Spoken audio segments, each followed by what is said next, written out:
Every year, there are plenty of players who either destroy or build up their draft stock during the season, and the 2022 season is no different. Today, we're going to talk about 4 players whose draft stock has gone through the roof this year, and 4 players whose draft stock has fallen. We are now in the back half of the college football season, so this video is going to be very interesting, and there is still time for these players to save their careers or cool off.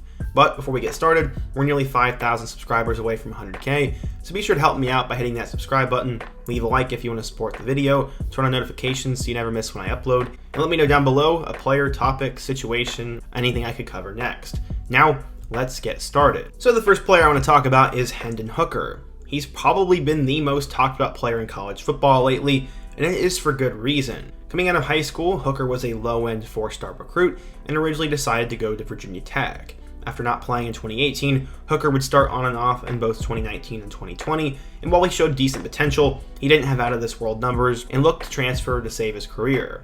Josh Heupel would give him a chance, but after becoming the backup to Joe Milton, Hooker would take over a couple of games for the season and would go off. He threw for nearly 3,000 yards with 31 touchdowns and only 3 interceptions, and while he probably could have been a late-end NFL draft prospect, Hooker decided to come back for the 2022 season and use his extra year of eligibility.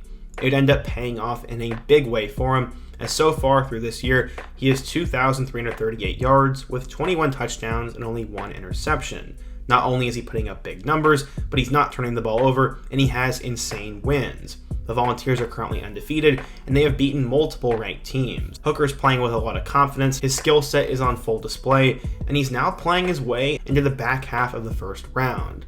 While there are concerns about his age, I think Hooker is definitely playing himself into the mix, becoming a first-round pick, and will have an opportunity to maybe one day be the guy for an NFL franchise. Hooker is also the betting favorite for the Heisman right now, and his stock has definitely gone up this year. Now we're going to talk about a player whose stock has gone down, and it's also going to be at the quarterback position. The first guy we're going to talk about is Tanner McKee. Coming out of Corona, California, McKee was a borderline 5-star recruit and was following in the footsteps to becoming the next great Stanford quarterback. After sitting behind Davis Mills in 2020, McKee would take over as a starter last year. He threw for 2,327 yards with 15 touchdowns and 7 interceptions. Those were not amazing numbers, but based on Stanford's system and his physical measurements, scouts began to drool over him. All offseason, we heard about how McKee was a future franchise quarterback, a future first-round pick, and someone who was going to explode this year. Well, as we are nearly 2/3 of the way through the season, it has not been a great year for McKee. His completion percentage is down, he's not really going to improve much in the yards department,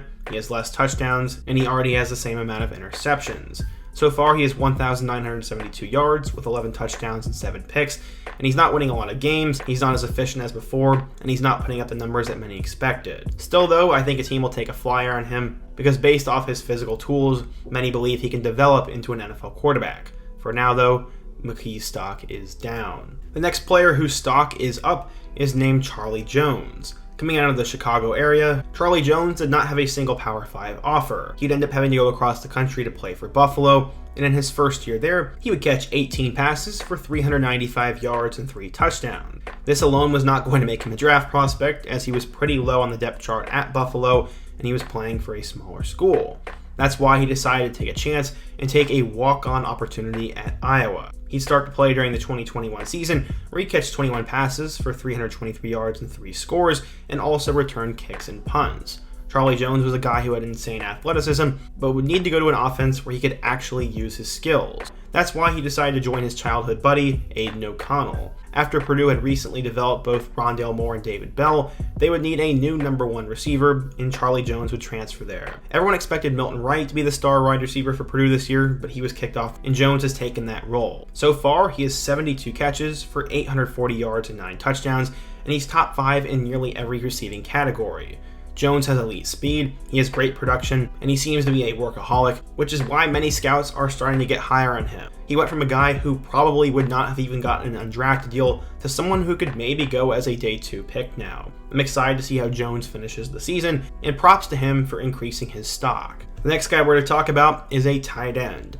Some called him the best high school tight end prospect of all time, and it was honestly for good reason. Arie Gilbert was a superhuman who had the speed and skill of a wide receiver. That is why he immediately got playing time in 2020 as a freshman at LSU, as he catched 35 passes for 368 yards and 2 touchdowns. After LSU had a terrible year, he decided to enter the transfer portal where he'd go over to Florida. except that was short-lived. He would never play a snap for Florida and would transfer to Georgia before the beginning of the 2021 season. That is when some off-the-field stuff arose, as I'm not going to speculate on it, but I do believe it was because of mental health, so Gilbert did not play in 2021. He would come back in 2022 though. Despite being behind both Brock Bowers and Darnell Washington, there were some mock drafts that had Gilbert as a top 10 pick, with most having him as a consensus first-round pick. That was probably based on potential alone, but so far he has not been able to put any of that potential to use. Maybe it's because Brock Bowers and Washington have stole the show, but even true freshman Oscar Delp has played more than him, and Gilbert only has 2 receptions for 16 yards and a touchdown. It's been an extremely disappointing year for him, and I have to wonder if something is going on off the field. That I don't know though, but I do know his draft stock is currently falling. The next guy we're to talk about is Christian Gonzalez. Coming out of the Colony High School in Texas, Gonzalez was the number 31 safety in the class of 2020. He was listed as a 4-star recruit and was one of the better recent commitments for the Colorado Buffaloes. Gonzalez would get a chance to play as a true freshman, registering 25 tackles with 5 pass deflections. 2021 would be an even better season as he finished with 53 tackles and 5 pass deflections. He pretty much started both years at Colorado, and there was unlimited potential with his game. After everything going on in the Colorado program, he decided to enter the transfer portal and would settle on playing for the Oregon Ducks. This would end up paying off for him, as so far this year, he has 32 tackles with 7 pass deflections and an interception. He's currently been playing his way up into the first round, as pretty much every mock draft I look at has been raving over Gonzalez, and right now he's at least looking at becoming an all Pac-12 player and maybe a second or third team All-American. He's been playing great, and I definitely think his skills are going to translate to the NFL. He could end up being the best safety prospect in this year's draft, and Gonzalez went from probably a day 2 or day 3 pick to a day 1 pick. Congrats to him. The next player is another unfortunate situation, as we're going to be talking about Tyler Van Dyke. Coming out of the state of Connecticut, Van Dyke was a 4-star recruit, and when arrived at Miami, kind of overshadowed. Many were talking about either De'Aaron King or true freshman Jake Garcia, but Van Dyke worked hard, and when King went down, took the opportunity and ran with it. He threw for nearly 3,000 yards with 25 touchdowns and 6 interceptions, and this all came in the back half of the 2021 season. He had an absolute insane streak going, and that's why many believe that Van Dyke was the quarterback Miami had been waiting for, and why he was a first-round pick. I mean, everything did make sense. We just needed to see how he would do this year. Unfortunately, this year has been a struggle for him. He's only thrown for 1,700 yards with 10 touchdowns and 4 interceptions. Not only have his numbers gone down, but he was even benched in a loss to Middle Tennessee, could barely get anything going against Texas A&M, and is also nursing an injury. Even worse, Miami has been having a terrible season, so everything is pretty much going against Van Dyke right now. If he declared, he'd probably still be drafted, but I think it'd be wise for him to come back for another season or enter the portal and start again. After getting a bunch of top 10 hype, Van Dyke's stock has unfortunately fallen. The final guy we're to talk about as a riser is Chase Brown. Coming out of St. Stephen's Episcopal School in Florida, Brown was a very underrated recruit. He was not even ranked inside the top 1,300 players and was the number 78 running back in the class of 2018. He didn't even start his career at Illinois, as he actually originally went to Western Michigan. In 2018, Brown would rush for 352 yards without a touchdown before he would transfer over to Champaign to play for Lovie Smith at Illinois. He'd have 3 carries his first year before he'd take on a larger load in 2020. He'd run for 540 yards and 3 touchdowns, and then would go into the 2021 season as the lead back. He'd have a breakout 2021 season as he'd run for 1,005 yards and 5 touchdowns. While Brown could run the ball, it didn't seem he could get a lot of scores. Things have changed a little bit in 2022 though. Brown is now a dark horse Heisman contender. Illinois only has 1 loss, and he's playing his way into becoming a day 2 pick. So far, Brown has already rushed for 1,208 yards with 5 touchdowns. I'd still like to see him score the ball a little bit more, but that's a little bit more of a testament to Illinois' style of offense than I think Brown's skill set. Currently, Brown leads all running backs in college football in terms of rushing yards, and is probably the second best running back in the Big Ten behind Blake Corum. Overall, he probably went from a guy who was a 6th or 7th round pick to probably a day 2 selection, but overall his stock has gone up because he's had such a great year. The last guy we're going to talk about is another tight end. His name is Jaheem Bell. Coming out of Valdosta High School in Georgia, Jaheem Bell was a highly ranked 3-star player. He was the number 17 athlete and the 396th overall player in the class of 2020. He would commit to Will Muschamp at South Carolina, but would get a chance to play for Shane Beamer instead. In 2020, he'd catch 1 pass for 29 yards,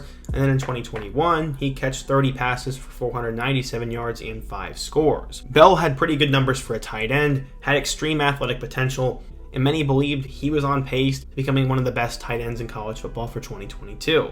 That's why many people also had him listed very high on draft boards, as I consistently saw him at the end of the first round and near the top of the second round. Unfortunately, things have not gone according to plan for Bell this year. You could blame it on coaching, you could blame it on him, you could blame it on quarterback play, you could blame it on multiple factors, but so far he only has 13 catches for 157 yards without a touchdown. The Carolina offense has not been great, but Bell does not receive many targets and has even led to his family calling out the coaching staff. Right now there seems to be some dysfunction going on behind the scenes, and while I think Bell is definitely a future NFL player, his stats in 2022 season are not helping his stock in the slightest. I still do really like him as a prospect, and I'm very curious to see what's going to happen from here on out. But it is what it is. So yeah, in today's video we talked about 4 players whose draft stock has gone up and 4 players whose draft stock has gone down. Be sure to let me know your thoughts on them down below. Give me a player whose stock has rose or fallen, and let me know another topic, player, team, or situation I could cover next. Before you go, don't forget to leave a like, subscribe if you're new, and check out all my other videos on the end screen. I hope to see you guys again soon, but until next time, peace.